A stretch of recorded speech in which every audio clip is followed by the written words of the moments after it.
Hey, Tony Gaskins here, popping in with an episode of Talks with Tony. Now, these Talks with Tony filling on up, so I got to start doing a few more videos. So, y'all put your notifications on. I try to keep them like 30 minutes if at all possible. That way, you can let it play while you're working or while you're working out or what have you. But let's get on into it now. Hi, Tony. I hope you and the family are doing well. My question has to do with expectations of Christian men.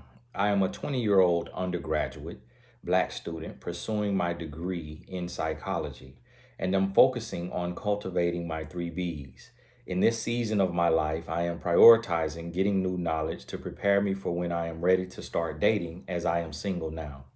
I am wondering what Christian women can expect of Christian men. I am growing daily in my faith with God as I fully gave my life to Christ at 18. I don't drink, smoke, am abstinent. Of course, it is easy to say you are abstinent when you aren't dating, as temptation is reduced, but this is something I do hope to continue when I begin dating. I know you have said that at the end of the day, men of God are still men, and women should not hold them to such a pedestal to where we no longer think about them as men. Knowing how my personal relationship with God has evolved and how women generally mature faster than men, I am wondering how much I should expect from a man under 25 or who has just turned 25. I am especially curious about this, as I know a few of my Christian male friends listen to The Man in the Dark. They claim it is just for entertainment, but I know what messages like that can do to the subconscious. I believe in not settling, and I know God has true love and an amazing man slash husband for me when the time comes. I want to ensure that moving forward, my expectations are remaining high, but I am also being realistic. Thank you so much for the wisdom you pour out unto your listeners, and may God richly bless you moving forward. I remember when I started my walk with Christ, one thing I was praying for was a male mentor who could provide me with Christian relationship advice, and I was led to you. I also hope you do a series for young men slash boys soon, as I think they really need it to combat the negative messages that are circling the media. I look forward to seeing all the wonderful things you do in this life. Best wishes. Hey, God bless you. Could tell you in college. Um, you got the same last name as me. Actually, my other half of my family have the name like you without the S, because my daddy just decided to put an S on ours. He didn't like it without the S. So he said back then you could just go to the courthouse or wherever down there and just change it. He was like, it wasn't no big deal back then when he did it. So he just did it, being rebellious, I guess, wanting to be different, or ain't no telling why he did it. But yeah, we in the same, from the same name now. So listen to me. Now, when I say, don't put too much expectations on the man, I'm not saying make excuses. I'm not saying condone any behavior. What I'm saying is to remember that they are human like you. So when you living single and you by yourself and you don't have that daily temptation, you right, it's a lot easier to do. So you might become the heathen when you start dating. You might be wanting to jump on you a pole and get some things popping, and it ain't even the man. So first you got to realize that you can never have your nose up in the air. You can never look down your nose at somebody. You got to go in very humble, knowing that we all are sinners, that we all have to make a daily choice, that we got to pray for strength, we got to pray for discretion, we got to pray for wisdom, and we have to move humbly and not haughty, and we got to go and be ready for anything. So that's one thing you got to know. Now, what you can expect from a Christian man, it depends on where he is with God. If he's a Christian by name and not by actions, not by works, not by his effort, just by, hey, I went to church when I was young, so I'm saved, or hey, I said the sinner's prayer when I was 8 and I'm saved. If it's like that, then you can't expect any different than a man who don't believe in God. You might actually get better from a man who don't believe in God than that man. Like, that man is capable of anything. But a man who is really trying to please God, he has the word in his heart, written upon the tables of his heart, or he reads his word daily or weekly, but he's constantly reminded of what is asked of him in the word of God. then that man, you're going to see a consistent effort. You're going to see him working toward doing the right thing, being the right type of guy. You're going to see him trying to live right and do right. And he's going to get weak. Most likely he will get weak, and he may try to make a move. He may want to do something. And what he's doing in that moment is he's saying, hey, I'm willing to fall short right here. I'm willing to fall into this sin and ask God to forgive me later. But I'm really needing you to be strong when I'm weak. So in that moment, when you're weak is when he's going to find strength. But don't get weak on purpose just to try him now, because he might not. He might not. But when he's weak is when he is hoping and expecting you to have strength. And the mistake that a lot of women make is they become weak when their man becomes weak. And they see a weak man and they let a weak man do what he wants to do. And so a man could be weak. It's kind of like, I give y'all personal messages so you understand. Like it's with my wife, if she's not on birth control and we got 2 kids and we don't want to have a third, I got to put on protection. And to a lot of men, that is absolutely crazy. It's absolutely crazy. What? With your own wife? And it bothered me a lot at first, but then I thought about it. I'm like, you know what? She's right. Like, if you don't got a way to not get pregnant, then you got to do what you got to do, because we don't want a third child. And a lot of people just don't have that discipline. The woman don't have the discipline, or the man don't have the discipline to put on protection, which it ain't nothing wrong with the protection. It ain't doing nothing. It ain't no allergic reaction on either end. It don't do nothing. For us, it feel the same. Some guys said, oh, it don't feel the same, whatever. At the end of the day, it's about coming together. It's about that connection if you're not trying to have a baby. But that's what I want to use that example, because here's a woman who's been married 15 years. And if she don't feel like having that stuff inside of her, that she'll say, hey, look, I'm getting ready to go out. I got to leave. I ain't got time to take no shower. You see what I mean? What is you sure this the best time for this? And she'll let me know, like, hey, this ain't the best time for this. Like, wait till tonight when we home.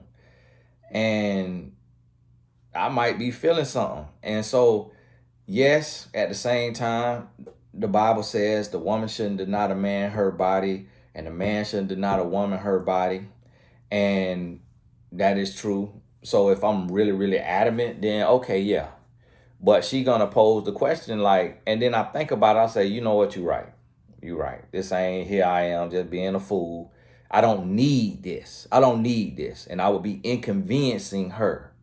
So she speaks up instead of just being a slave, instead of just being a robot. And that's the mistake that a lot of women make. So at the end of the day, it ain't about what the man is doing or what he wants. It's about you and your relationship with God. It's not about you expecting. So, because this is a human, we can't put hopes and expectations on humans. Humans gonna human.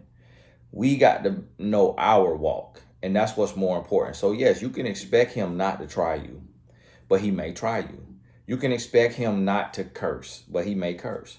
You can expect him not to drink, but he may drink. You can expect him not to do some things, but he may do those things. And then you got to see, is this what you have done, or is this who you are?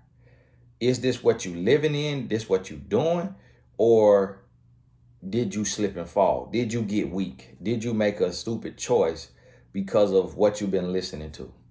And now, yes, one of the things that's very, very dangerous if men listen to that man in the dark. And it's not entertainment. I got to do me a reel on that on TikTok. Thank you for reminding me. It's not entertainment. It's no such thing as just consuming something for entertainment. Everything is going to affect your mind. And if you do not consciously refute it, it's going to ruin your life. So yes, you right about that. That's one thing you never want to do, is be with a man that sit there and listen to that man or any man like him because them men like that do not believe in a healthy, equal marriage. They do not believe in a woman having an identity, a woman having rights, a woman having a say-so, a woman having a brain. They think a woman supposed to be a slave or a robot. They do not believe in a woman loving herself, standing up for herself, none of that. So if a man is sitting there enjoying that stuff and listening to that stuff, talking about entertainment, no, some of the stuff that's being said is gonna come out to him. It's gonna come out to him. It's gonna change the way he thinks. Let me do another reel in a little bit. Hey, thank you so much for that question. God bless you. We got us another one here. Good evening, TG. I had this college crush, but we never got into a relationship or developed a friendship. We spoke on two occasions, and the second occasion, he mentioned he remembered me from the first time we met. The first time we met, we exchanged Instagrams, but he never interacted with me on Instagram. I suggested he speak to me on IG in a playful, flirtatious manner. He responded, "Why don't you say something to me at first?" After that, we didn't speak again. I continued to see him at parties, and he would brush me, bump me, and even jumped in my Snapchat vid before as I was recording. I still didn't say anything to him. He's been stalking my stories on IG since 2016 and now has a girlfriend. He's been with her for a few years and still stalking my IG stories. I recently blocked him on my IG story so I can stop seeing him in my views, so I can stop thinking about him. I still think about him. Can you explain his behavior from how he acted toward me in school and why he's still stalking my stories despite having a girlfriend? Do you think me and him have a chance in the future, or should I just let it go, and how to let it go? I'm single and don't get approached often. This is me. So I'll tell you what. The thing is he used you for some flirtation, that's all it is. It's you're not really his type, and that's why he has a girlfriend. You're not his type.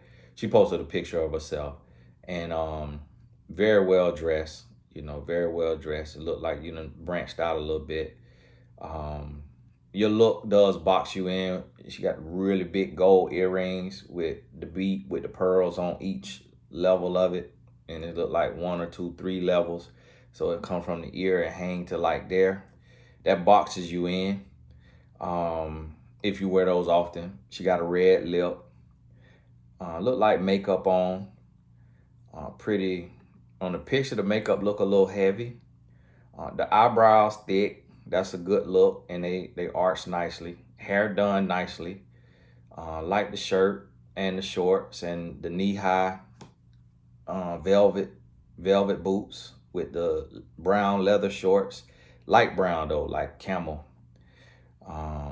Little or peanut butter. Got a little thigh showing.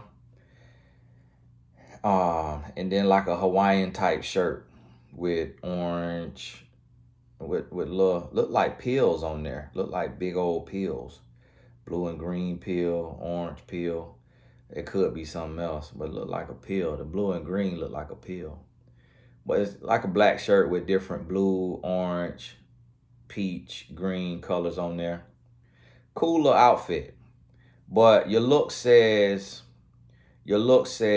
like to have a good time. Like to party.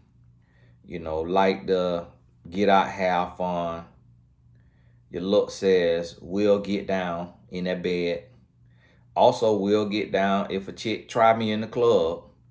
Your look also says that. So I think what it is you're like the alter ego of the women he likes.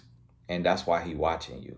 You kind of like porn material. And what I mean by that is like a man will be with one type of woman and cheat with another type of woman. A man will be with one type of woman and watch another woman. So it's like he thinks that you're attractive. He thinks that you're like sexy to him, but you're outside of his realm of what he can take home to mama and what he really wants to be with, whether it be aesthetically or attitude. You also could look too strong for him, meaning you could just Like he's the type of man that he want a woman to chase him. He want a woman to bow down. He responded, "Why don't you say something to me first?" That's a clear indication he listens to the man in the dark. And so you never want that type of man anyways, because a real man is going to come to you. He's going to come to you. He's going to talk to you. He's going to come at you. A real man. Y'all forgive me. You know what? I forgot my meals got delivered and I forgot to bring them in the house. Y'all forgive me 1 second. Fast forward the video.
Hey, I apologize. I got this meal service. They asked me to be an affiliate. And I really like the meals just because a lot of times I don't have nothing to eat for lunch. And I don't like to cook. And, you know, my wife, she be ripping and running. So I be needing some healthy, balanced meals. And so they cook it, chef prepare, and they deliver it. On the bad part, it's $100 a week. And so it's $400 a month. That's a whole car note. But my health mean that much to me right now. So I'm trying to, you know, eat some healthy, balanced meals. So I can eat one for lunch. I can eat one for dinner, you know, unless we have different dinner. But y'all forgive me for that. I ain't mean to do that. Y'all, hopefully y'all was able to fast forward. I apologize about that. But I can't stop the video because then I got to do editing. So it's a little harder for me. I really apologize about that though. But I had to get it because it was sitting outside. I didn't know if any sunbeam was on it. And they got it on dry ice and had it in a little protective bag. So everything was still frozen, but you know. So now let me see here. Now I'm wondering, do the meals need to be in the freezer or in the refrigerator? Let me see. So yeah, that's what this is. And let me tell you something. I'm going to give all y'all a tip. If you want to be free in your life, and I'm going to have to do a reel on this too. If you want to be free on your life, stop looking at who viewing your stories. One thing that every woman do, stop looking at who viewing your story. Stop worrying about who watching you. That puts you in a prison.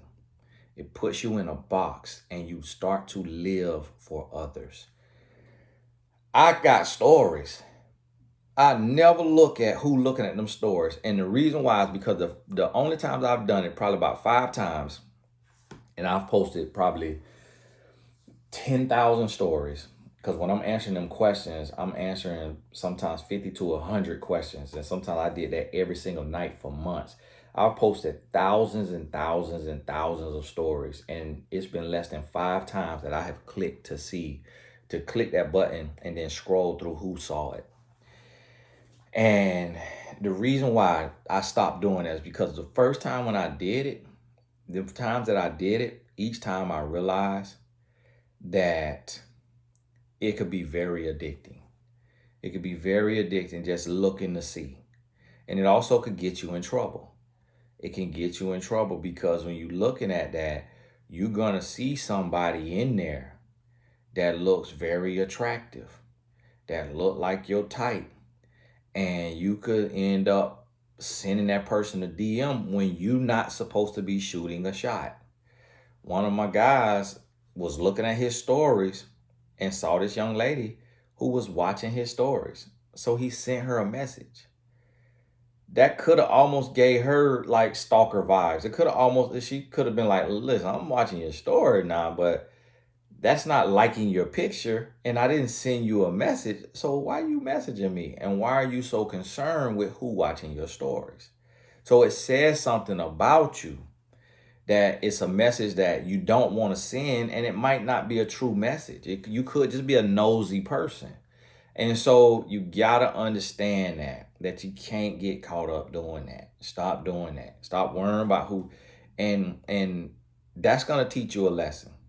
It's gonna teach you a lesson in sacrifice. It's gonna teach you a lesson in self-discipline and willpower to stop looking at who is watching your stories. So with this guy, it's like you blocked him. You didn't have to block him. You could have kept, because he didn't do anything to you. So you didn't have to block him. You could have kept letting him watch you. And that way, if he is an option, if he could be a chance, at least he could see you. Now you done took yourself out of being a chance. If he did choose the wrong girlfriend just by happenstance, or his parents made him date her, or whatever issue was, situation could have been, if they get broke up, he'd be like, oh, well, you so childish and petty. I don't want to be with you because you blocked me. I ain't even do nothing to you. You blocked me because of you. You blocked me because of your mental weakness. You blocked me because of your emotional instability. Like, it would be different if he was, doing something to you. Like if y'all dated, slept together, and then broke up, and then you blocked him.